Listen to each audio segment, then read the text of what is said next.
Captain Jake Morrison had seen many strange things during his 20 years of running cargo between the outer colonies, but nothing quite like the creature chained in the darkest corner of Kepler Station's black market. The thing was barely 3 feet tall, covered in midnight blue scales that seemed to absorb light rather than reflect it. Its wings were folded tight against its back, bound by what looked like energy restraints that hummed with an unsettling frequency. "That's a Draconis stellaris," whispered the Zenthari dealer, his 4 eyes blinking in sequence as he spoke. "Very rare. Very illegal. The Galactic Council banned all trade in them after the Rigel incident." Mar, Oliving 17414. Jake knew about the Rigel incident. Everyone in the smuggling business did. An entire mining colony had vanished overnight. Nothing left but twisted metal and a massive crater that still glowed with residual energy. The official reports blamed a reactor malfunction, but the rumors spoke of something else entirely. Something with wings and fire and an intelligence that burned brighter than any star. "How much?" Jake asked, though he already knew he couldn't afford it. His ship, the Lucky Strike, was running on borrowed time and empty fuel tanks. The last job had gone bad when the cargo turned out to be infected with Andromedan plague spores, forcing him to jettison the entire shipment into the nearest sun. 50,000 credits, the dealer said, his translator device giving his words a metallic edge. "But for you, Captain Morrison, perhaps we can make an arrangement." Jake's hand moved instinctively toward his blaster. Nothing good ever came after those words. What kind of arrangement? The Zenthari's tentacles writhed with what Jake had learned was the equivalent of a smile. "Transport this little beauty to the Tau Ceti system. Deliver it to coordinates I'll provide. Do this, and I'll pay you 100,000 credits. Enough to get your ship repaired and your debts cleared." 100,000 credits would indeed solve all his problems. It would also probably get him executed if the Galactic Council caught him. Draconis trafficking carried a mandatory death sentence, no exceptions, no appeals. But Jake had been dancing on the edge of financial ruin for months, and his creditors were getting impatient. He looked at the creature again. It hadn't moved since he'd been standing there. Hadn't even seemed to breathe. The restraints covered most of its body, leaving only its head and the tips of its wings visible. Its eyes were closed, and Jake found himself wondering if it was even alive. "What's wrong with it?" he asked. "Looks half dead." "Neural inhibitors," the dealer explained. "Keep it docile during transport. They'll wear off in about 72 hours, giving you plenty of time to make the delivery." Jake calculated the distance to Tau Ceti in his head. With the Lucky Strike's aging hyperdrive, it would take exactly 70 hours. Close, but manageable. Still, something felt wrong about the whole thing. Dragons weren't pets or cargo. The few records that existed suggested they were highly intelligent, possibly more so than most spacefaring species. "Why can't you transport it yourself?" Jake asked. The Zenthari's tentacles stopped writhing. "Let's say certain parties would be very interested in preventing this particular delivery. They know my ships, my routes, but a human smuggler with gambling debts? You're beneath their notice." That stung, but Jake couldn't argue with the logic. He was small time, barely worth a second glance from the major crime syndicates or law enforcement agencies. It's what had kept him alive this long in a business where most operators ended up dead or imprisoned within 5 years. "I'll need half up front," Jake said, making his decision. "And I want to know exactly where I'm taking this thing." The dealer transferred 25,000 credits to Jake's account, enough to fuel up and buy basic supplies. The coordinates he provided were for an unmarked system just beyond the edge of Council space, the kind of place where questions weren't asked and records weren't kept. "One more thing," the Zenthari added as they prepared to transfer the caged dragon to Jake's ship. "Don't talk to it." "Talk to it? It's unconscious. Neural inhibitors suppress motor functions and higher reasoning, but not basic sensory input. And Draconis are particularly sensitive to speech patterns. Just keep quiet around it, and everything will be fine." Jake nodded, though he filed that information away for later consideration. If the thing could hear, that suggested it might understand as well. The implications of that made him uncomfortable, but the credits in his account helped push those concerns aside. The transfer took place in the station's cargo bay, away from prying eyes and security sensors. The Dragon was sealed inside a containment unit that looked more like a coffin than a cage, complete with life support systems and biometric monitors. Jake tried not to think about what that meant as he secured it in his ship's hold. As the Lucky Strike prepared for departure, Jake found himself checking the containment unit's readings obsessively. The creature's vital signs were steady but weak, like it was in some kind of artificial coma. He wondered what it dreamed about, if dragons dreamed at all. Did it know where it was going? Did it care? The hyperdrive engaged with its usual grinding whine, pulling the ship into the twisted space between stars.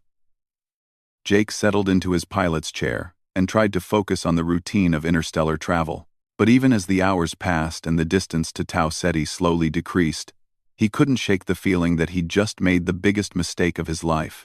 In the hold below, something stirred in the darkness of its metal prison, and the neural inhibitor readings flickered just slightly before returning to normal. 3 days into the journey, Jake started hearing things. It began as whispers in the ship's ventilation system. So faint he initially blamed them on the aging air recyclers. The Lucky Strike was old enough that every system had developed its own particular sounds over the years. But these were different. They had rhythm, almost like speech, though in no language Jake recognized. He checked the containment unit's readings for the 100th time. All systems showed green. The Dragon's vitals remained steady. The neural inhibitors were functioning properly, and the life support was maintaining optimal conditions. Yet the whispers continued, growing slightly more distinct each time he visited the cargo hold. On the 4th day, Jake discovered he was unconsciously avoiding certain parts of his ship. The corridor leading to the cargo bay felt colder than it should, and more than once he caught himself taking longer routes to reach different sections of the vessel. It was ridiculous. He'd transported dangerous cargo before, including a crate of Andromedan plasma eels that had nearly eaten through their containment. But nothing had ever made him feel quite this unsettled. The dream started on the 5th night. Jake found himself standing on an endless plain of crystalline sand beneath a sky filled with more stars than should have been possible. In the distance, something vast and graceful moved through the air, its wings casting shadows that seemed to stretch across entire continents. When he tried to approach, the figure always remained the same distance away, no matter how far he walked. He woke with the taste of ozone in his mouth, and the sound of wings echoing in his ears. The ship's computer detected nothing unusual. No atmospheric contamination. No electromagnetic anomalies. No signs of system malfunction. Jake ran a full medical scan on himself and came back clean. No signs of space sickness. No neurological abnormalities. No evidence of exposure to psychoactive substances. But the dreams continued. Each one more vivid than the last. By the 6th day, Jake was starting to understand why the Zenthari dealer had seemed nervous. This wasn't just any dragon. There was something different about this particular creature. Something the neural inhibitors weren't completely suppressing. He stood in front of the containment unit, studying the sleeping form within. The dragon looked so small and helpless, its dark scales rising and falling with each breath. But appearances could be deceiving. Jake had learned that lesson the hard way more times than he cared to count. "What are you?" he whispered, then immediately remembered the dealer's warning about talking to it. Too late. The dragon's eyes opened. They were the color of supernovas, brilliant white gold with depths that seemed to contain entire galaxies. Jake found himself frozen in place, unable to look away as those ancient eyes studied him with an intelligence that was both alien and completely comprehensible. The creature didn't move, didn't struggle against its restraints. It simply looked at him, and in that gaze Jake saw something he hadn't expected. Sadness. Not the simple distress of a caged animal, but something deeper and more complex. The kind of sadness that came from loss on a scale most beings couldn't comprehend. Jake felt his heart constrict as he realized what he was looking at wasn't just a valuable piece of contraband. It was a person.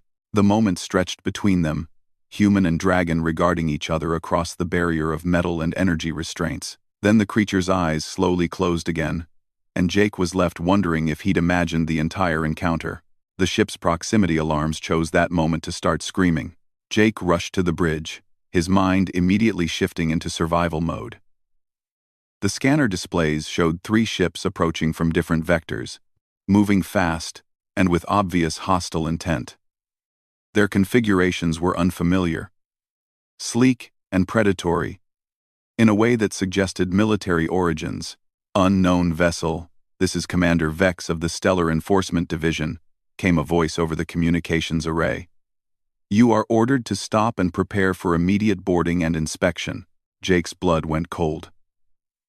The Stellar Enforcement Division was the Council's elite force for hunting down the most dangerous criminals in known space. They didn't bother with smugglers unless those smugglers were carrying something truly significant.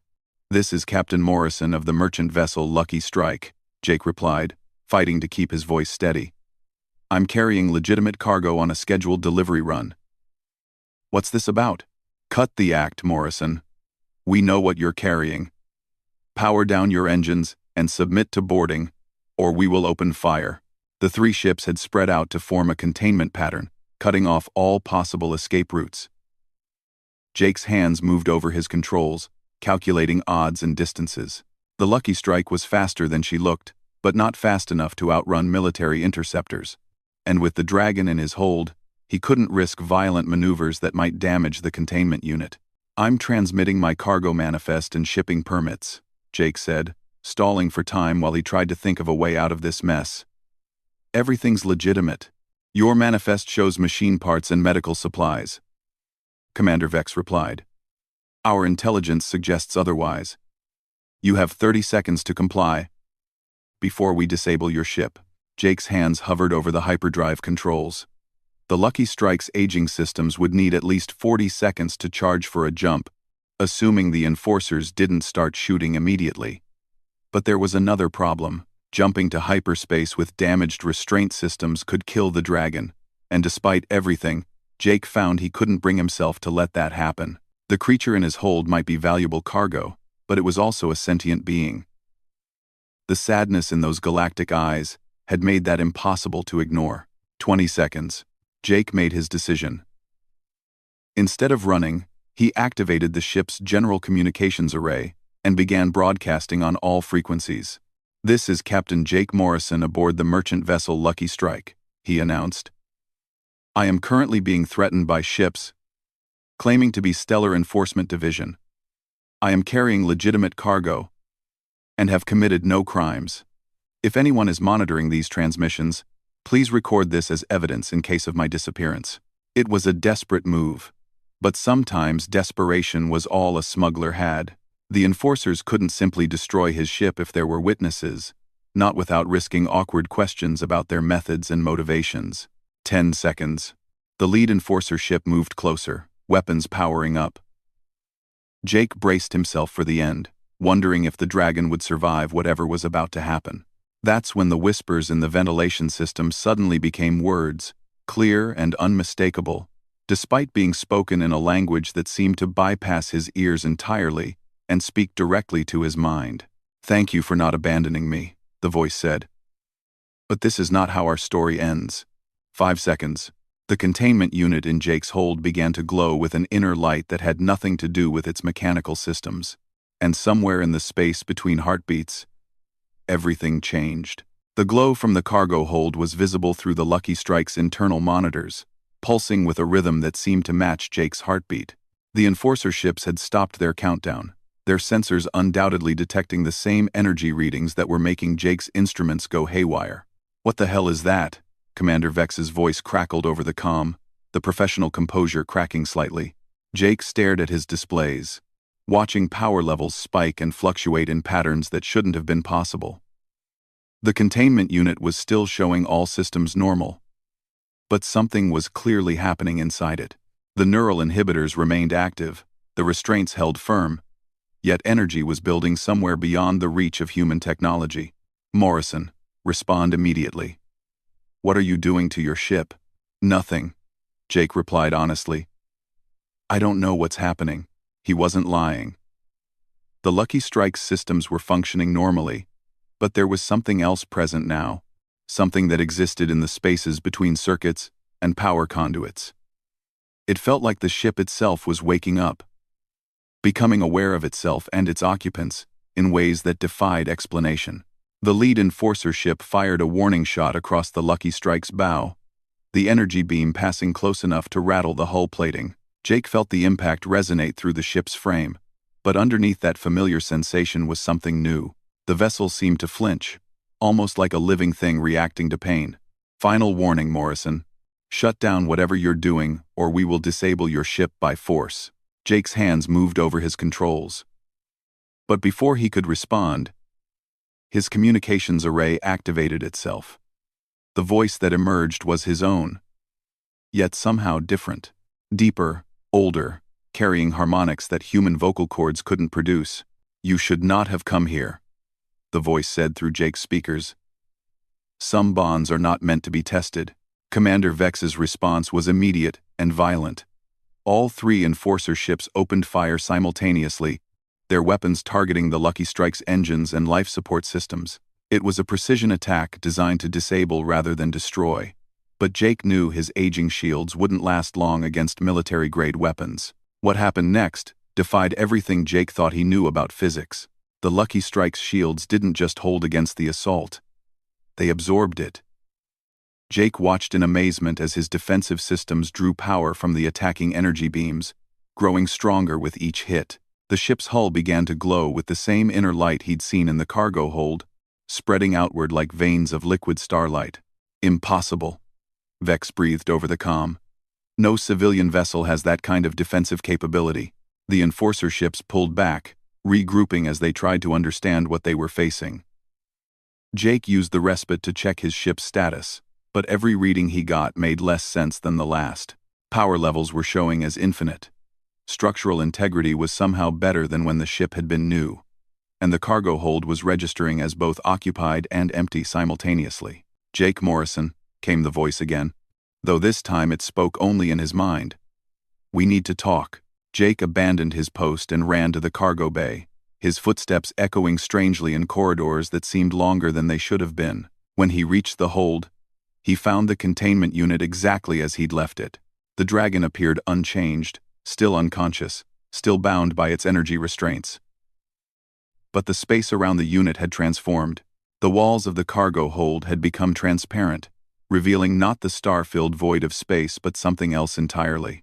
Jake found himself looking out into what appeared to be a vast library, its shelves stretching away into infinity and filled with books that seemed to write themselves as he watched. The knowledge of ages flowed through those phantom pages, and Jake realized he was seeing just a tiny fraction of what lay hidden in the dragon's mind. "Impressive, isn't it?" The voice came from everywhere and nowhere, resonating through both air and consciousness. "This is what they fear. Not our physical power, though that is considerable. They fear our memory." Jake approached the containment unit cautiously. The dragon's eyes were still closed, but he could feel its awareness pressing against his thoughts like a gentle tide. "What are you?" "I am the last of the archive keepers," came the reply. "My people were the historians of the galaxy, the collectors of knowledge and guardians of memory. We recorded the rise and fall of civilizations, preserved the wisdom of species long extinct, and maintained the great libraries that connected all thinking beings across space and time." The phantom library shifted around them, and Jake caught glimpses of incredible scenes, vast cities floating in the void between stars, beings of pure energy dancing through nebulae, the birth and death of entire galaxies recorded in crystalline matrices that sang with accumulated knowledge. "The Galactic Council fears us because we remember their crimes," the dragon continued.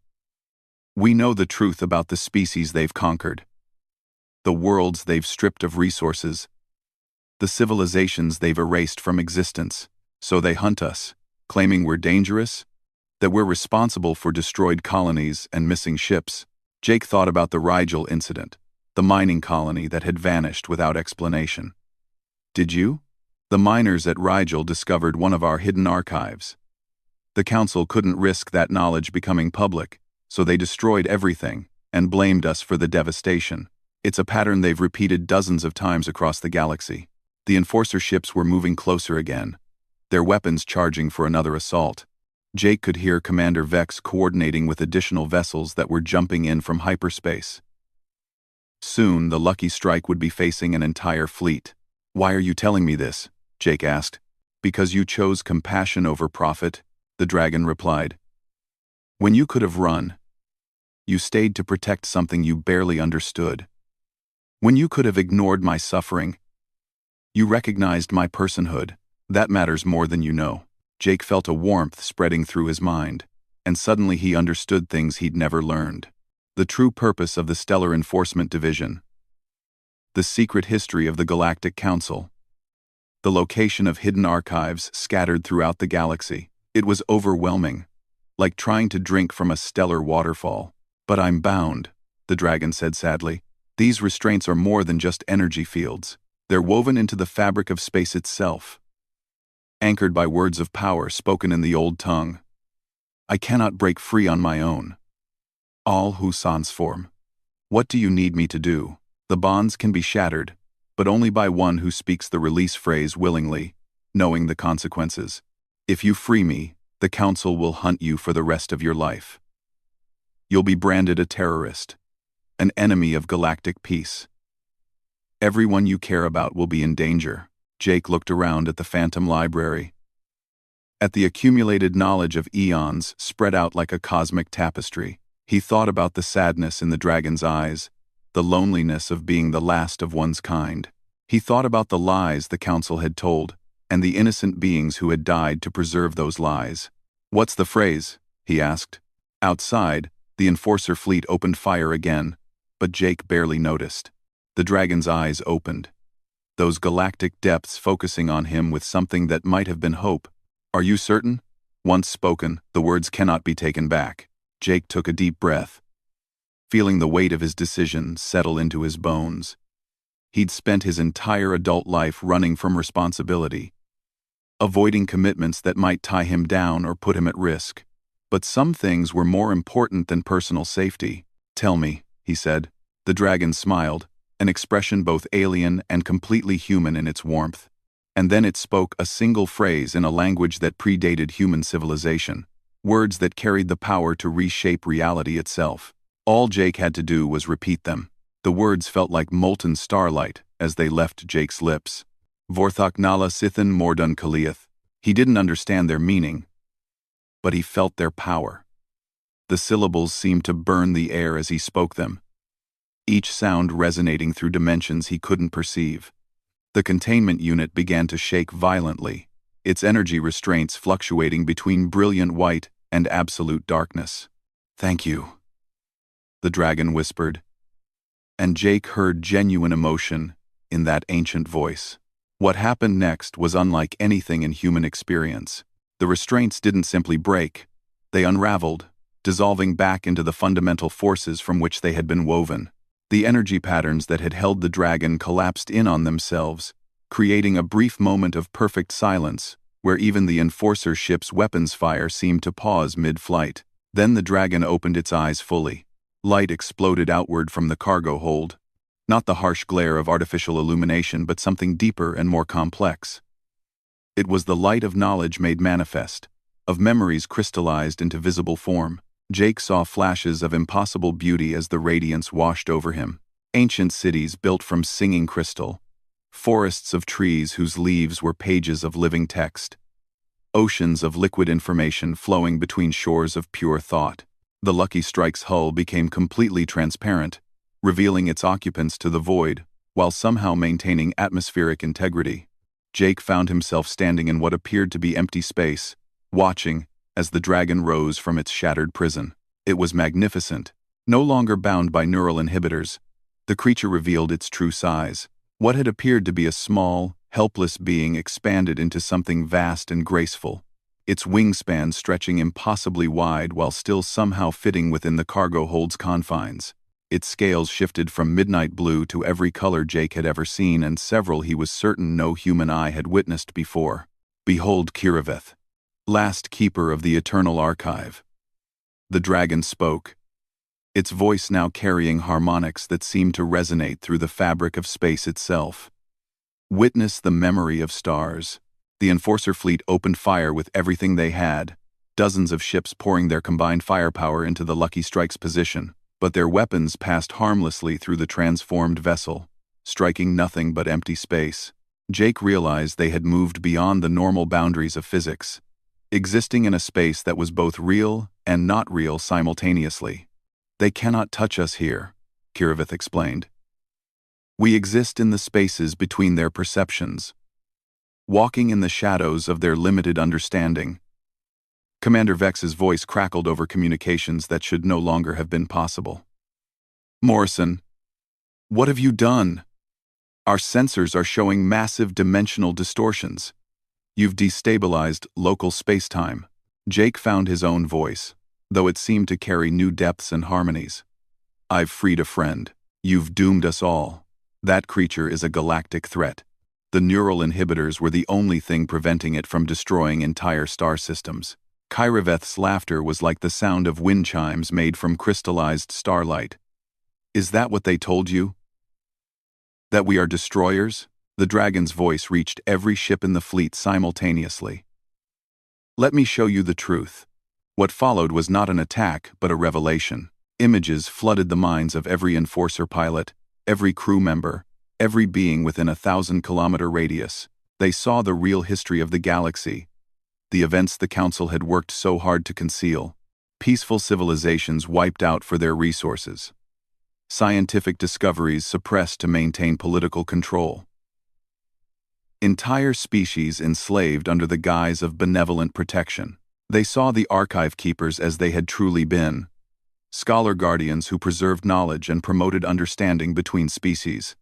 They witnessed the systematic campaign to hunt them down, not because they were dangerous, but because they remembered inconvenient truths. Jake felt the weight of galactic history settling into his mind. But unlike his earlier glimpse into Kiroveth's memories, this was manageable. The dragon was carefully filtering the information, sharing only what his human consciousness could safely process. The mining colony at Rigel. Commander Vex's voice had become uncertain. The archives they found contained proof that the Rigel system originally belonged to the Threnody Collective, Kiroveth confirmed. A peaceful species the Council conquered 3 centuries ago. The miners were planning to publicize their discovery and demand the system be returned to the Threnody survivors. The phantom images showed the truth of Rigel's destruction. Council warships appearing without warning, their weapons reducing the mining station to atoms before any distress calls could be sent. The cover story about reactor malfunction had been prepared in advance, along with fabricated evidence of dragon involvement. "We are not the monsters in this story," Kiroveth said gently. "We never were." Jake watched as the Enforcer fleet began to break formation. Several ships were already powering down their weapons, their crews overwhelmed by the revelations flooding their minds. Others held position but seemed uncertain, their commanders struggling to reconcile decades of propaganda with the evidence now burning in their consciousness. "What happens now?" Jake asked. "Now we wake the galaxy," Kiroveth replied. "The hidden archives contain more than just historical records. They hold technologies that could heal dying worlds, knowledge that could end hunger and disease, wisdom that could guide civilizations toward true peace and prosperity." The dragon spread its wings wide, and Jake saw that they were not just physical appendages, but extensions of something far greater. They reached across space and time, touching hidden repositories of knowledge scattered throughout the galaxy. Ancient libraries began to stir from their dormancy, their guardian systems recognizing the presence of their last keeper. "But the Council will not surrender their power easily," Kiroveth warned. "They will mobilize everything against us. Fleets, armies, weapons that can crack planets. Are you prepared for that war?" Jake thought about his quiet life as a smuggler, the simple goal of staying alive and staying free that had defined his existence for 20 years. Then he looked at the phantom library still visible around them, at the accumulated wisdom of countless civilizations waiting to be shared. "Someone once told me that the most dangerous thing in the galaxy is an idea whose time has come," he said. "I think it's time people knew the truth." Kiroveth's approval washed over him like warm sunlight. "Then, let us begin.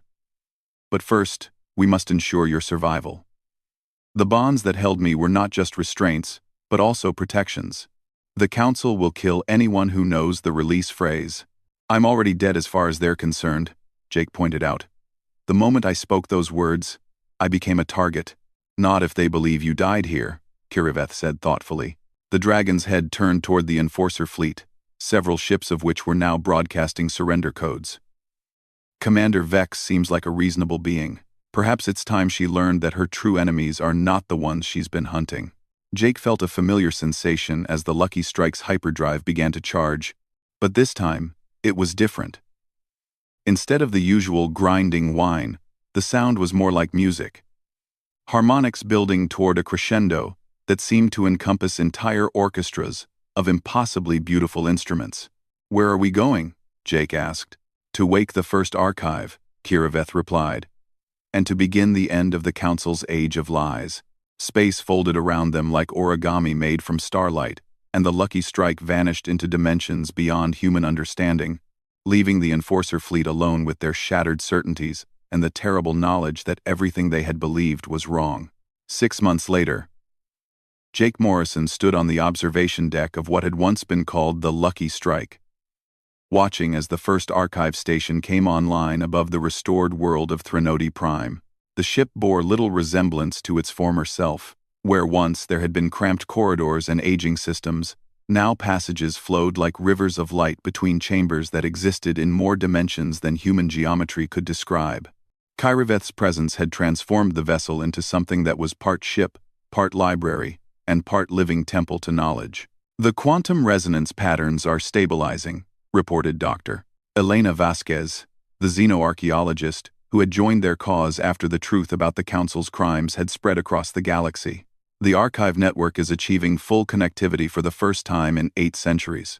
Jake nodded, though his attention was focused on the planet below. Threnody Prime had been a burned husk 6 months ago, its atmosphere poisoned and its cities reduced to glass craters by Council bombardment. Now, with archive technology freely shared, the world bloomed with new life.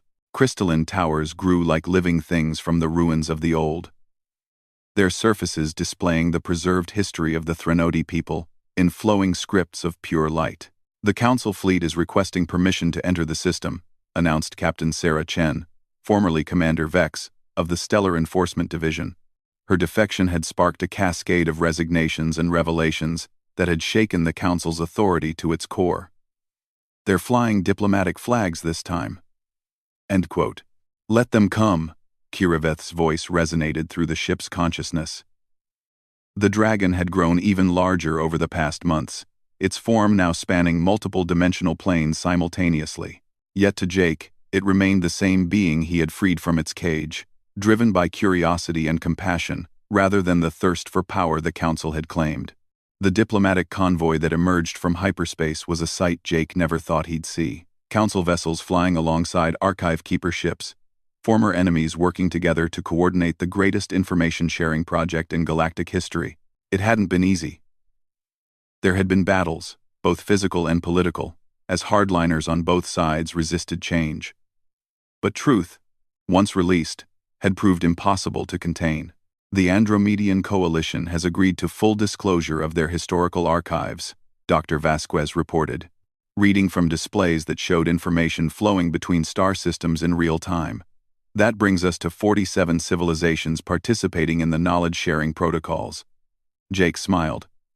47 civilizations willing to open their histories to scrutiny, to admit their mistakes and learn from others' wisdom. It was more progress toward galactic unity than the Council had achieved in 1,000 years of forced compliance. Jake.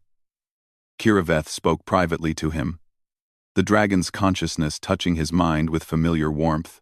There's something I need to show you. The ship's reality shifted around Jake, and he found himself standing in the phantom library that had become his second home. But this time, the endless shelves were not filled with the preserved knowledge of the past.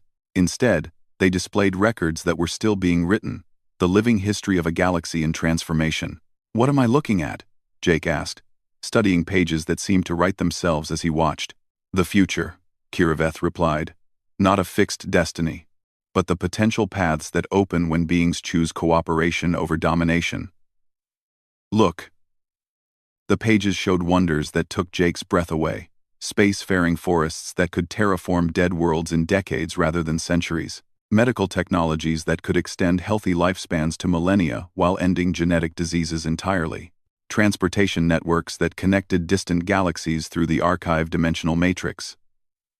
Most importantly, they showed civilizations learning to resolve conflicts through shared understanding rather than violence.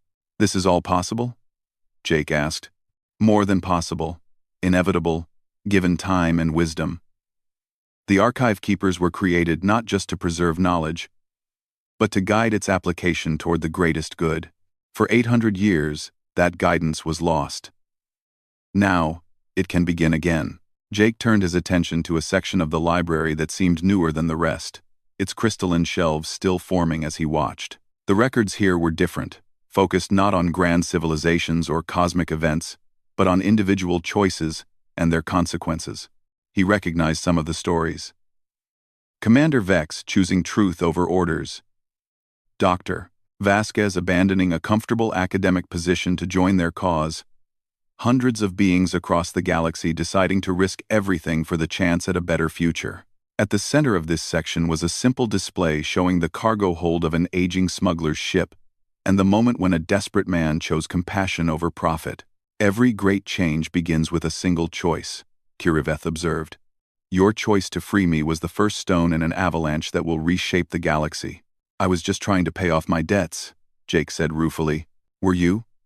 When you stood in that cargo hold and saw my sadness, was it really about money? Jake considered that.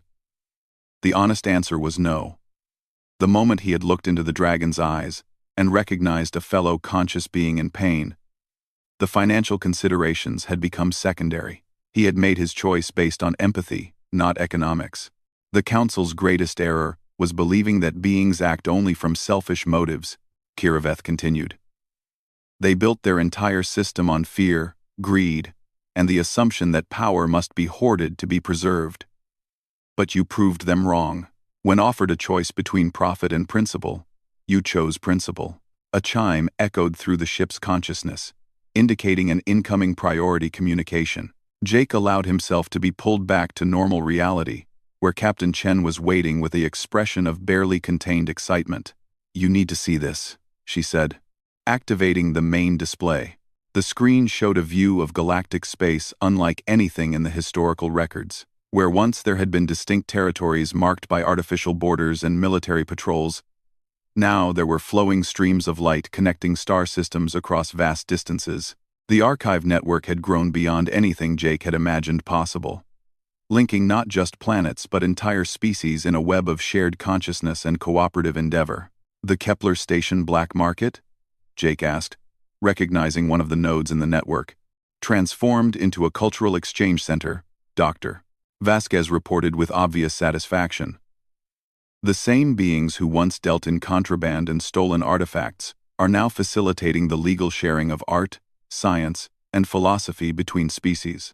Jake laughed, remembering the nervous Zenthari dealer who had started this entire adventure. He wondered if the creature ever imagined that his desperate attempt to move illegal cargo would result in the fundamental transformation of galactic civilization. There's more, Captain Chen added. The archive network has detected 17 previously unknown civilizations in distant galaxies. They're already requesting diplomatic contact. 17 new civilizations, each with their own history, culture, and knowledge, to contribute to the growing tapestry of galactic awareness. Jake felt a familiar thrill at the thought of the adventures that awaited, the wonders yet to be discovered. Well, Captain Morrison, Kiriveth said, its consciousness touching every being aboard the transformed ship. Are you ready for your next delivery? Jake looked around at his unlikely crew, former enemies now working as allies, scientists, and scholars dedicated to expanding the boundaries of knowledge, beings from dozens of species united by a shared commitment to truth and understanding. The Lucky Strike had become something far greater than a smuggling vessel. It had become a symbol of hope for an entire galaxy. What's the cargo this time? Jake asked. The most precious thing in the universe, Kiriveth replied. Possibility. Jake settled into his captain's chair, feeling the ship's living systems respond to his presence with something like affection. Outside, The stars beckoned with promises of new discoveries and fresh challenges.